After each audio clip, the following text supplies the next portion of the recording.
नमस्कार, लोकमंच न्यूज में आपका स्वागत है। मैं अलका सिंह। बुलेटिन की शुरुआत करते हैं इस वक्त की बड़ी खबर से।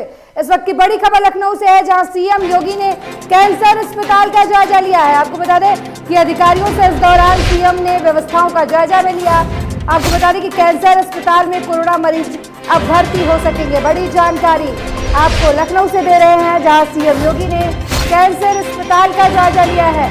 आपको बता दें कि अधिकारियों से व्यवस्थाओं का जायजा इस दौरान सीएम ने लिया है।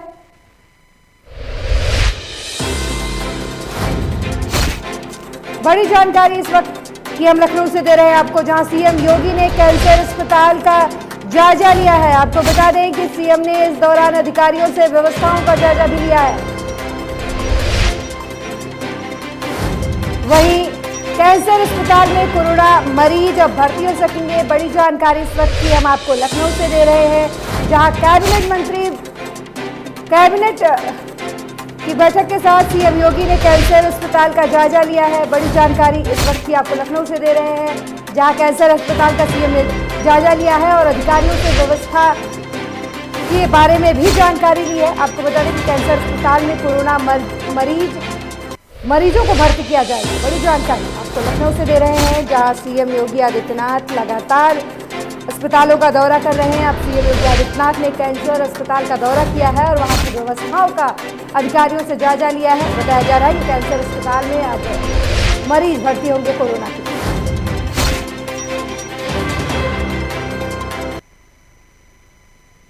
अगली बड़ी खबर भी लखनऊ से है, जहां कैबिनेट मंत्री ब्रजेश पाठक ने सराहनीय पहल की है। आपको बता दें कि होम आइसोलेशन मरीजों को दवाएं भेजने का काम उन्होंने शुरू किया है। भाप लेने के लिए वेपोराइजर पहुंचाने का भी काम शुरू किया है। आपको बता दें कि लोगों की रक्षा के लिए हर संभव प्रयास करने की बात कही है। बड़ी जानकारी आपको लखनऊ से दे रहे हैं, जहाँ कैबिनेट मंत्री ब्रजेश पाठक ने सराहनीय पहल की है। आपको बता दें कि होम आइसोलेट मरीजों को दवाएं भेजने का काम उन्होंने शुरू किया है। साथ ही भाप लेने के लिए वेपोराइजर पहुंचाने का भी काम ब्रजेश पाठक ने शुरू किया है। इस दौरान ब्रजेश पाठक ने कहा कि लोगों की रक्षा के लिए वो हर संभव प्रयास करेंगे।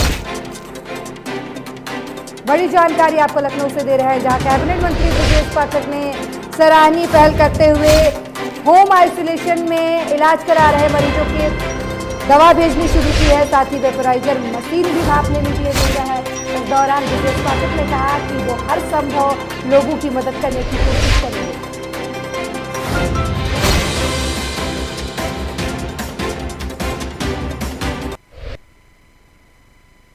बड़ी खबर लखनऊ से है, जहां इस्लामिक सेंटर ऑफ इंडिया ने एडवाइजरी जारी की है। आपको बता दें कि 7 मई को होने वाली नमाज को लेकर ये एडवाइजरी जारी की गई है। वहीं चेयरमैन मौलाना खालिद राशिद फिरंगी महली ने ये एडवाइजरी जारी की है और कोरोना गाइडलाइन का पालन करते हुए अलविदा नमाज पढ़ने की बात कही है। आपको बता दें कि भारत से जल्द कोविड-19 का संक्रमण खत्म हो जाए, ऐसी बात भी कही है। लोगों से एक दूसरे से गले ना मिलने और हाथ मिलाने की बात कही है। बड़ी जानकारी आपको लखनऊ से दे रहे हैं, जहां इस्लामिक सेंटर ऑफ इंडिया ने एडवाइजरी जारी की है। आपको बता दें कि 7 मई को होने वाली नमाज को लेकर एडवाइजरी जारी की गई है। चेयरमैन मौलाना खालिद रशीद फिरंगी महली ने यह एडवाइजरी जारी की है। कोरोना गाइडलाइन का पालन करते हुए नमाज अलविदा पढ़ने की बात कही है और एक दूसरे से गले ना मिलने की भी बात कही है। इस साल रमजान मुबारक का आखिरी जुम्मा यानी अलविदा की नमाज 7 मई को इंशाअल्लाह अदा की जाएगी। और लेकिन इस मौके पर भी सबको कोविड प्रोटोकॉल का पूरा लिहाज रखना है। और इस सिलसिले में इस्लामिक सेंटर फॉर इंडिया फिरंगी महल लखनऊ ने एक 10 पॉइंट एडवाइजरी जारी की है, जिसमें मुसलमानों से ये अपील की है कि जो लोग मस्जिद में 5 लोग पहले से नमाज अदा कर रहे हैं, वो अलविदा के मौके पर भी जुमे की नमाज मस्जिद के अंदर ही अदा करें और बाकी लोग अपने घरों पर ही नमाज अदा करें। जिस घर में 4 या उससे ज़्यादा लोग हैं तो वो बाजमात नमाज जुमे की अदा करें। और इस मौके पर जिसको खुतबा याद ना हो तो पहले खुतबे में सूरह फातिहा और सूरह इखलास पढ़ें और दूसरे खुतबे में दुरूद शरीफ और उसके साथ कोई अरबी में दुआ पढ़ें। उसके बाद नमाज के बाद अल्लाह ताला से दुआ करेंगे, अल्लाह ताला हमारे मुल्क से इस कोविड-19 का खात्मा कर दे। बड़ी खबर लखनऊ से है, जहां सीएम योगी ने मीडिया कर्मियों के लिए बड़ा फैसला लिया है। आपको बता दें कि मीडिया कर्मियों को कोरोना वैक्सीनेशन दिए जाने का फैसला सीएम योगी की तरफ से किया गया है। मीडिया कर्मियों के लिए अलग से सेंटर बनाए जाएंगे और साथ ही पत्रकारों के परिवारों को भी फ्री वैक्सीन लगाई जाएगी जो 18 साल के ऊपर होंगे। बड़ी जानकारी आपको लखनऊ से दे रहे हैं, जहां सीएम योगी मीडिया कर्मियों के लिए सीएम योगी ने बड़ा फैसला लिया है। आपको बता दें कि मीडिया कर्मियों को कोरोना वैक्सीन दिए जाने पर प्राथमिकता देने की बात कही है। साथ ही मीडिया कर्मियों के लिए अलग से वैक्सीनेशन सेंटर बनाए जाने की बात की है। उन्होंने कहा कि पत्रकारों के परिवारों को भी फ्री वैक्सीन लगाई जाएगी जो 18 साल के ऊपर होंगे।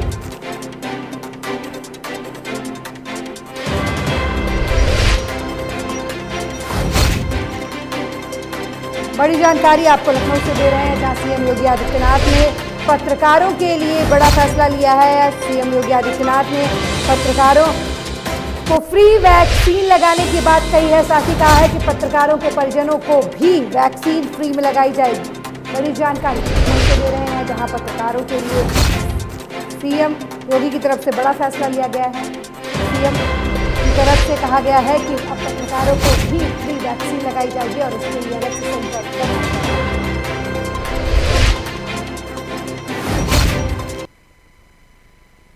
बड़ी खबर रायबरेली से है, जहां रेल कोच स्थित AL2 हॉस्पिटल में मरीज की मौत हो गई। आपको बता दें कि परिजनों को ना तो एम्बुलेंस मिला, जिसकी वजह से ई-रिक्शा में वो शव लेकर गए। वहीं सोशल मीडिया पर ई-रिक्शा में शव ले जाते हुए वीडियो वायरल हो रहा है। जिला प्रशासन के स्वास्थ्य व्यवस्था की इसकी वजह से पोल खुली। बड़ी जानकारी आपको रायबरेली से दे रहे हैं, जहां कोविड अस्पताल रेल कोच में स्थित AL2 हॉस्पिटल में एक कोरोना मरीज की मौत हो गई, लेकिन प्रशासन की तरफ से परिजनों को एम्बुलेंस मुहैया नहीं कराया गया, जिसकी वजह से परिजनों ने शव को ई-रिक्शा में रखकर अपने घर ले गए। तस्वीरों में आप देख सकते हैं कि परिजन किस तरीके से शव को ई-रिक्शा में रखकर अपने घर ले जा रहे हैं। बड़ी जानकारी आपको रायबरेली से दे रहे हैं, जहां रेलवे कोच AL2 हॉस्पिटल में भर्ती कोरोना मरीज की मौत हो गई, लेकिन मरीज का शव ले जाने के लिए परिजनों को प्रशासन की तरफ से कोई भी सुविधा उपलब्ध नहीं कराई गई, जिसकी वजह से मजबूर होकर परिजन शव ई-रिक्शा में रखकर घर ले गए। तस्वीरों में आप साफ तौर पर देख सकते हैं।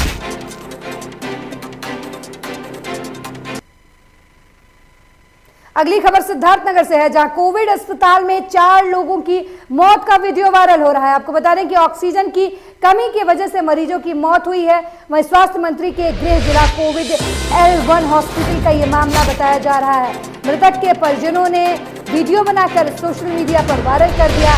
इस वक्त की बड़ी जानकारी आपको सिद्धार्थनगर से दे रहे हैं, जहाँ कोविड अस्पताल में भर्ती 4 लोगों की मौत का वीडियो वायरल हो रहा है। आपको बता दें कि ऑक्सीजन की कमी की वजह से मरीजों की मौत की बात कही जा रही है। स्वास्थ्य मंत्री के गृह जिला कोविड L1 अस्पताल का ये मामला बताया जा रहा है। मृतक के परिजनों ने वीडियो बनाकर सोशल मीडिया पर वायरल कर दिया। बड़ी जानकारी आपको हम सिद्धार्थनगर से दे रहे हैं, जहां कोविड अस्पताल में 4 लोगों की मौत का वीडियो वायरल हो रहा है।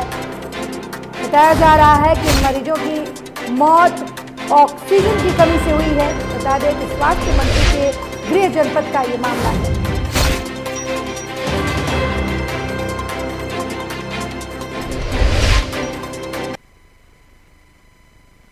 इस वक्त की बड़ी खबर हरदोई से है, जहां लोकमंच न्यूज की खबर का बड़ा असर हुआ है। जुलूस निकालने वाले 23 लोगों पर प्रशासन की तरफ से FIR दर्ज किया गया है। आपको बता दें कि जीत के बाद प्रधान ने विजय जुलूस निकाली थी और पाली थाना क्षेत्र के निजामपुर गांव में यह जुलूस निकाला गया था। वहीं खबर चलने के बाद पुलिस ने मामले को संज्ञान में लिया और धारा 144 और महामारी अधिनियम के तहत आरोपियों के खिलाफ मामला दर्ज किया गया था। इस वक्त की बड़ी जानकारी आपको हरदोई से दे रहे हैं, जहां लोकमंच न्यूज की खबर का बड़ा असर हुआ है। आपको बता दें कि जुलूस निकालने वाले 23 लोगों पर FIR दर्ज किया गया है। बता दें कि प्रधान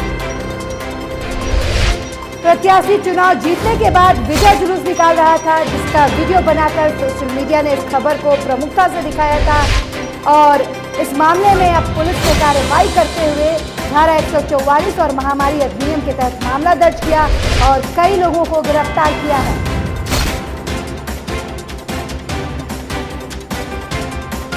बड़ी जानकारी आपको हरदोई से दे रहे हैं, जहां लोकमंच की न्यूज का बड़ा असर देखने को मिला है। आपको बता दें कि प्रधान प्रत्याशी जीतने के बाद विजय जुलूस निकाल रहा था, जिसकी खबर हमने प्रमुखता से दिखाई थी। अब इस मामले को संज्ञान में लेते हुए पुलिस ने कार्रवाई की है और विजय जुलूस निकालने वाले लोगों को गिरफ्तार किया है।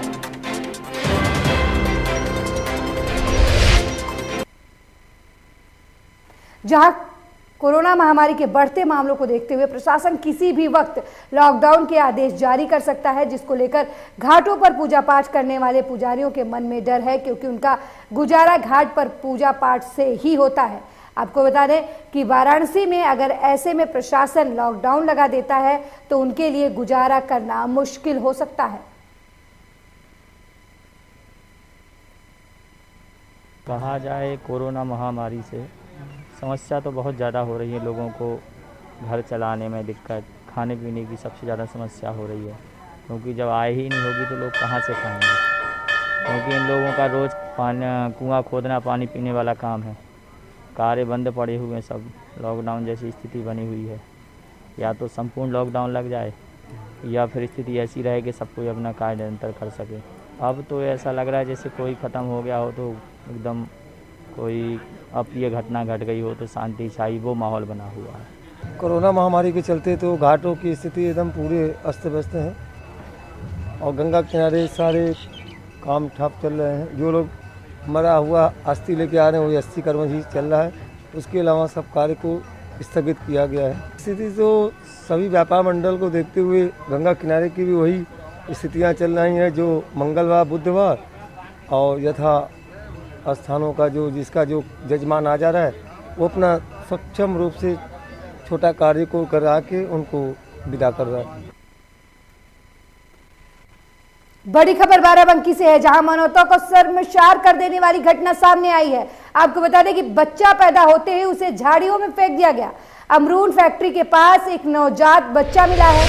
राहगीरों ने प्रभारी निरीक्षक को इसकी सूचना दी और मौके पर पहुंची पुलिस ने बच्चे को अपने कब्जे में लेकर एक महिला प्रभारी निरीक्षक ने बच्चे को एक महिला के सुपुर्द देखरेख के लिए किया है और फिलहाल पुलिस इस मामले में जांच कर रही है। बड़ी जानकारी आपको हम बाराबंकी से दे रहे हैं, जहां मानवता को शर्मसार कर देने वाली घटना सामने आई है, जहां एक नवजात बच्चे को किसी ने झाड़ियों में फेंक दिया है। आपको बता दें कि अमरून फैक्ट्री के पास एक नवजात बच्चा राहगीरों को मिला है।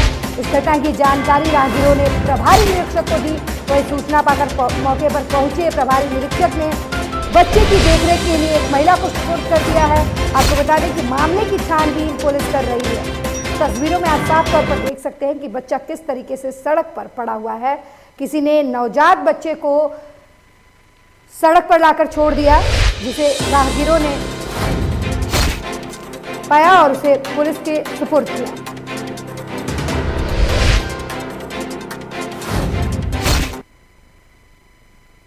इस वक्त की बड़ी खबर श्रावस्ती से है, जगहों में घुसकर तेंदुए ने आतंक मचाया है। आपको बता दें कि आधा दर्जन लोगों को तेंदुए ने घायल कर दिया है। तेंदुए के हमले से गांव में दहशत का माहौल है। पुलिस और वन विभाग की टीम गांव में मौजूद है और रेस्क्यू ऑपरेशन लगातार जारी है।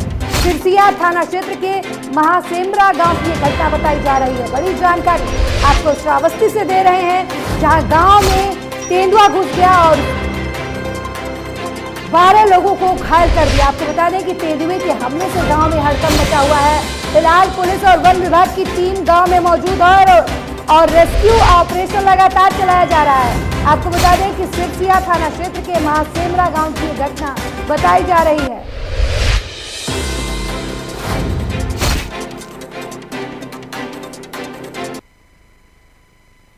बड़ी खबर मुजफ्फरनगर से है, जहां सीकरी में लाइनमैन के साथ मारपीट का वीडियो वायरल हो रहा है। दबंगों ने दबंगई दिखाते हुए लाइनमैन को पीट कर घर में घसीटा। आपको बता दें कि पुलिस ने इस मामले में कार्रवाई का आश्वासन दिया है। भोपा थाना क्षेत्र के गांव सीकरी का यह मामला बताया जा रहा है। बड़ी जानकारी आपको हम मुजफ्फरनगर से दे रहे हैं, जहां सीकरी में लाइनमैन को कुछ लोग मार पीट रहे हैं, घसीट रहे हैं और पुलिस ने इस मामले में कार्रवाई के आश्वासन दिए हैं। तस्वीरों में आप साफ तौर पर देख सकते हैं कि किस तरीके से लाइनमैन को कुछ लोग बुरी तरीके से पीट रहे हैं।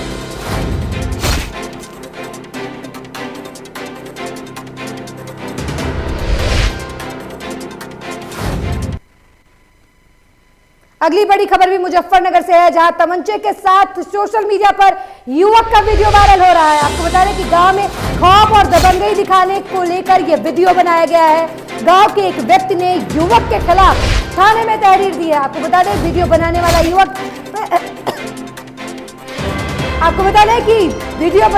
युवक पहले भी कई मामलों में जेल में सजा काट चुका है। आपको बता दें कि कुरथल का ये पूरा मामला बताया जा रहा है। पुलिस मामले की जांच कर रही है। बड़ी जानकारी आपको मुजफ्फरनगर से दे रहे हैं, जहां एक युवक ने सोशल मीडिया पर बंदूक के साथ अपना वीडियो बनाया है, जिसकी वजह से गांव में खौफ का माहौल है। दबंग युवक ने लोगों में खौफ बनाने के लिए वीडियो बनाया, जिसके बाद गांव के ही एक व्यक्ति ने युवक के खिलाफ मामला दर्ज कराया। आपको बता दें युवक पहले भी कई मामलों में जेल में सजा काट चुका है। फिलहाल पुलिस मामले की जांच कर रही है।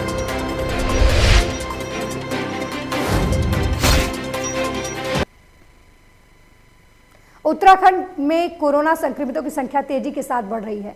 कोरोना से मरने वालों का आंकड़ा रोजाना बढ़ता ही जा रहा है। मंगलौर क्षेत्र में भी रोजाना कोरोना से दर्जनों मौतें हो रही हैं। 1 लाख से अधिक आबादी वाले सरकारी अस्पतालों में लोगों के इलाज के लिए कोई सुविधा मौजूद नहीं है, जबकि इलाज के लिए अस्पतालों के बाहर चक्कर काट रहे हैं लोग। निजी अस्पतालों में बेड उपलब्ध नहीं है।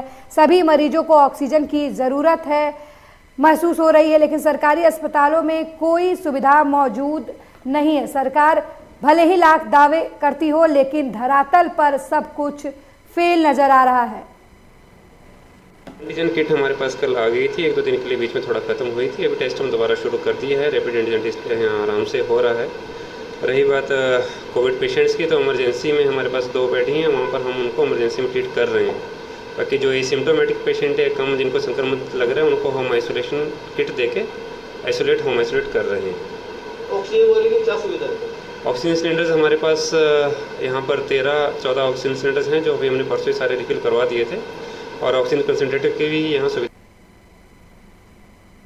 अगली खबर उत्तराखंड के टिहरी जिले से है, जहां जौनपुर ब्लॉक के कडला गांव में बादल फटने के कारण भारी नुकसान हुआ है। तेज ओलावृष्टि की वजह से किसानों की नकदी फसलों को भी भारी नुकसान उठाना पड़ा है। टिहरी जनपद के विकासखंड जौनपुर के अंतर्गत ग्राम पंचायत बाड़ाचक के कडाल गांव में बादल फटने से ग्राम पंचायत की परिसंपत्तियों को भी भारी नुकसान पहुंचा है। पंचायत बाड़ाचक के प्रधान सुभाष पैन्यूली ने बताया कि बादल फटने से ग्राम पंचायत की परिसंपत्तियों को भारी नुकसान पहुंचा है, जिसमें पाइपलाइन, खड़ंजा, चेक डैम के साथ साथ ग्रामीणों के अनेक मवेशी भी सैलाब में बह गए हैं।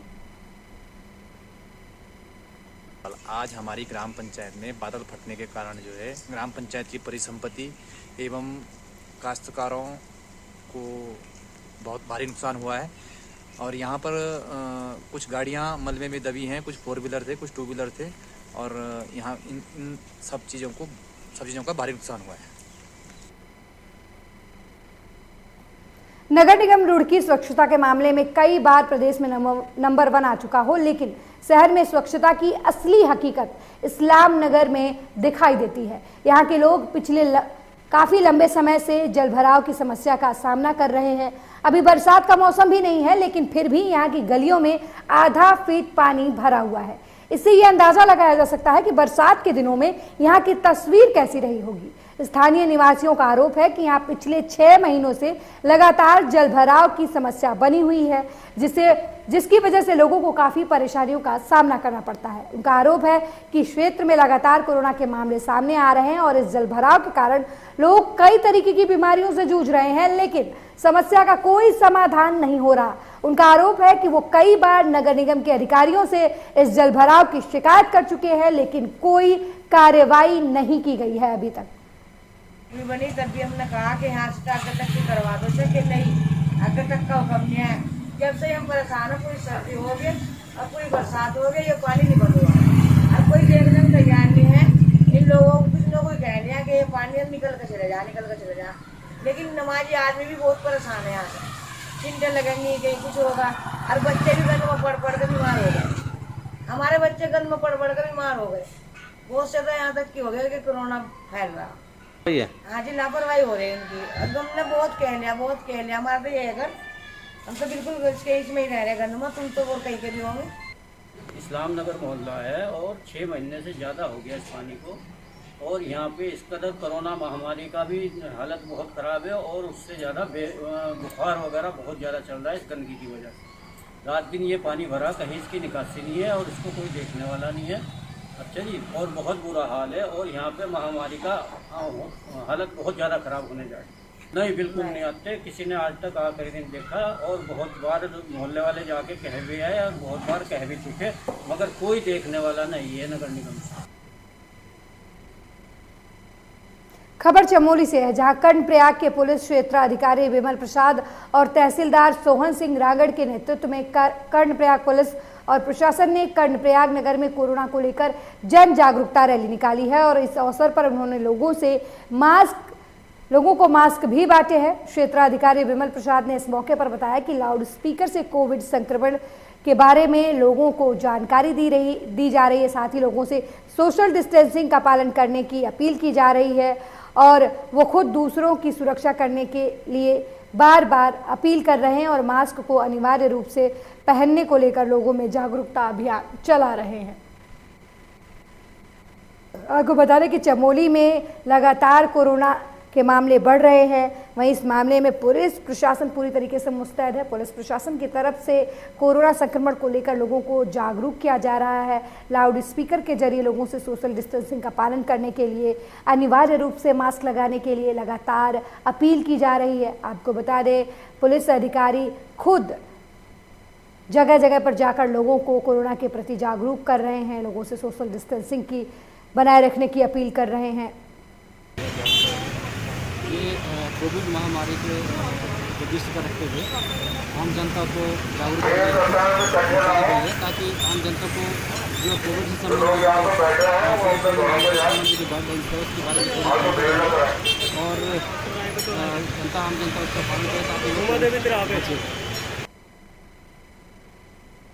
लालकुआं में कोरोना कर्फ्यू का उल्लंघन करना दुकानदारों पर भारी पड़ रहा है।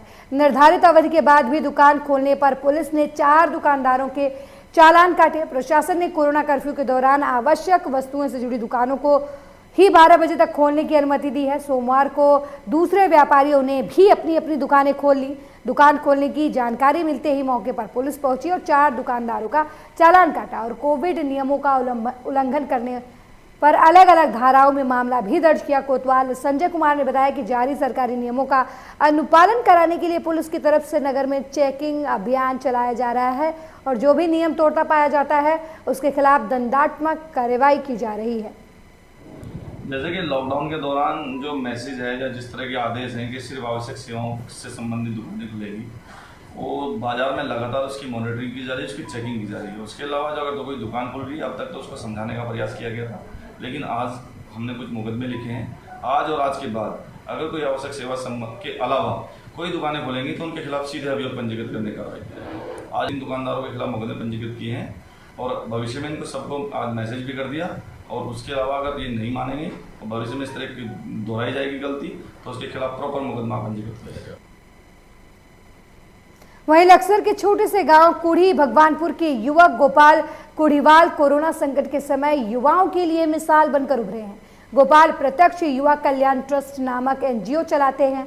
कोरोना की दूसरी लहर के दौरान उन्हें कोरोना संक्रमित मरीजों की मदद करने का आइडिया आया और उन्होंने ट्रस्ट के नाम से व्हाट्सएप ग्रुप बनाकर जरूरतमंद मरीजों को मदद की ऑफर की।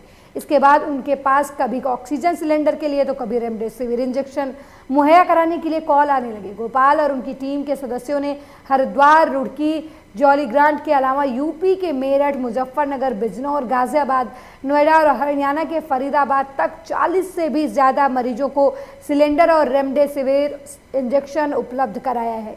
यही नहीं, उनकी टीम के सदस्यों ने जौलीग्रांट अस्पताल में भर्ती संक्रमित महिलाओं को प्लाज्मा देकर उनका जीवन भी बचाया है। गोपाल बताते हैं कि उनके ग्रुप में उत्तराखंड, यूपी, हरियाणा और दिल्ली के 200 से ज़्यादा सदस्य हैं। किसी की मदद की गुहार आते ही उस जगह के सदस्य स्थानीय पुलिस प्रशासन का सहयोग लेकर उसकी मदद करने पहुंच जाते हैं। आपने देखा होगा कि बहुत ज़्यादा जो ऑक्सीजन है देखिए, ऑक्सीजन की किल्लत लगातार बनी हुई है। वैसे सरकारें लगातार अपना काम कर रही हैं। देखिए, हमारे जो है पैनिक नहीं होना है हम लोगों को। जैसे पैनिक हो रहे हैं, पैनिक नहीं होना है, धैर्य से काम लेना है। सर्वप्रथम धैर्य बहुत ज़रूरी होता है। अभी हमारी टीम लगी है, निरंतर कार्य कर रही है फील्ड में। हम चाहते हैं कि प्रत्येक व्यक्ति की जान हमारे लिए बहुत महत्वपूर्ण है और हम चाहते हैं जिससे गरीब, वंचित, असहाय लोग हैं जो, उनको हम लगातार सुविधा का लाभ देते रहें। जिस तरह की सुविधाएं हमारी टीम के पास हैं, जैसे ऑक्सीजन के लिए रिफिलिंग का हम रिफिलिंग सेंटरों से बात करके हम लगातार रिफिलिंग करा रहे हैं। गोपाल जी, उत्तराखंड के अलावा अभी कितने प्रदेशों में आपके द्वारा व्हाट्सएप ग्रुप से जो है लोगों को मूलभूत सुविधा दी जा रही है और किस किस तरह के अनाज वगैरह जो भी? देखिए, हम लगातार दिल्ली हो गया, NCR हो गया, नोएडा, ग्रेटर नोएडा और हमारा जितना सहारनपुर हो गया, हमारा उत्तर प्रदेश, उत्तराखंड, दिल्ली और जयपुर साइड में भी हमारा चल रहा है। डोईवाला विधानसभा के भगवानपुर, खाल, पोखरी और कोठार गांव के लोग पिछले 2 महीने से पीने के पानी की किल्लत से जूझ रहे हैं। लोगों को मीलों चढ़ाई दूर सफर तय करके प्राकृतिक स्रोतों से पानी लाना पड़ता है।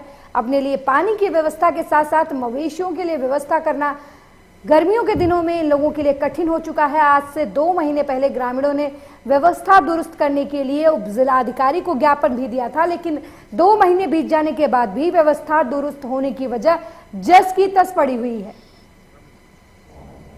इतनी दूर से हम उस दिन वहाँ भी गए थे डोईवाले में, वहाँ पे भी उन्होंने पानी गए, हम धरना दिया हमने, उन्होंने कोई ध्यान नहीं दिया। अब इन्होंने क्या करा यहाँ पे कि इन्होंने वाल लगाया, वाल उन्हें तोड़ ताड़ के फेंक दिया। अब हम लोग क्या करें, आप बताओ। इतनी परेशानी हो रही है हमें यहाँ पानी के लिए, 2-3 महीने से बहुत परेशान है हम लोग। अब वो आते हैं, PTC आते हैं, वो आते हैं, वो कहते हैं कि पानी नीचे जा रहा है, पानी नीचे जा रहा है। कैसे जा रहा है वो नीचे पानी? अब आप बताओ, हम इतने परेशान हो रहे हैं, हम लोग जंगल को परेशानी हो रही है हमें 5-7 दिन से, मतलब 2-3 दिन तो खूब गया लगातार पानी यहाँ से। अब पता नहीं क्या करा है इन्होंने, कोई पता ही नहीं चला कैसे लोग हैं, क्या है। पानी को लेकर तो समस्याएं चल ही रही हैं। अभी हम गए भी थे इस महीने, तहसील में भी गए थे, लेकिन कुछ हुआ ही नहीं। अभी भी ऐसा ही हो रहा है। थोड़ा बहुत ये जो हैंडपम्प का है, इसमें करा था उन लोगों ने, पर फिर व्यवस्था घर तक तो आ नहीं रहा पानी। ऐसे हाल फिलहाल के लिए यही व्यवस्था कर देते, लाइन जोड़ देते हैं हमारे घरों में।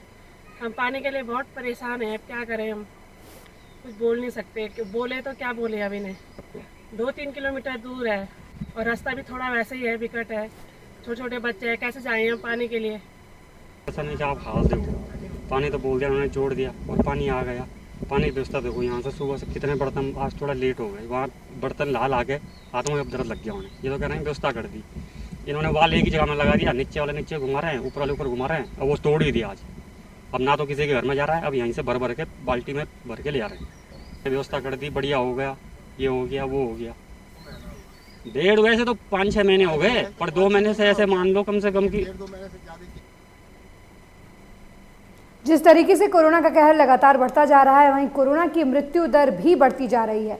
जहां शमशान घाटों पर अंतिम संस्कार के लिए लोगों की भीड़ लगी हुई है, वहीं अगर हम बात करें धर्म नगरी हरिद्वार की, तो वहां पर भी लोग अपने परिजनों की अस्थियां लेकर हर की पैड़ी पहुंच रहे हैं। हर की पैड़ी अस्थि प्रवाह घटना पर लोकमंच ने पुरोहित से बात कर स्थिति का जायजा लिया। देखिए पुरोहित वर्तमान हालात पर क्या कुछ कह रहे हैं। देखिए, इस समय हर की पौड़ी के अस्थि प्रवाह घाट पे हैं।